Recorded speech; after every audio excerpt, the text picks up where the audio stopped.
RSS চায় সেটাই মমতা ব্যানার্জি লাগু করেন, কিন্তু বাইরে এসে সাইনবোর্ড লাগান অন্যটা, চিৎকার করেন, নাটক করেন, আর মিডিয়া পরে কিছুটা কথা বলেন। ওয়াকফ নিয়ে গোটা দেশে যে দুর্নীতি হচ্ছে তাকে রোধ করার জন্য আমরা ইউনাইটেড ফ্রন্ট গভর্নমেন্টের সময় জেপিসি রিপোর্ট করা হয়েছিল।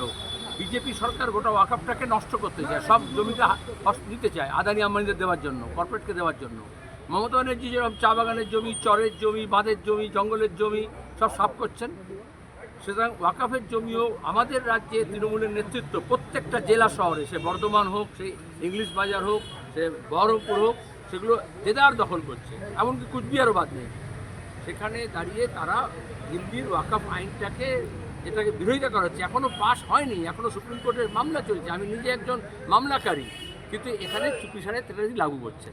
মমতা ব্যানার্জি এটাই করেন, সামনে দেখান সিংহের মতো চিৎকার করছেন, আর যখনই করাপশনের কেস সামনে আসে তখন মিউ করে ভেজা বেড়ালের মতো তিনি আচরণ করেন, তাতে বিজেপিকে আর তৃণমূলকে বোঝা যায় না।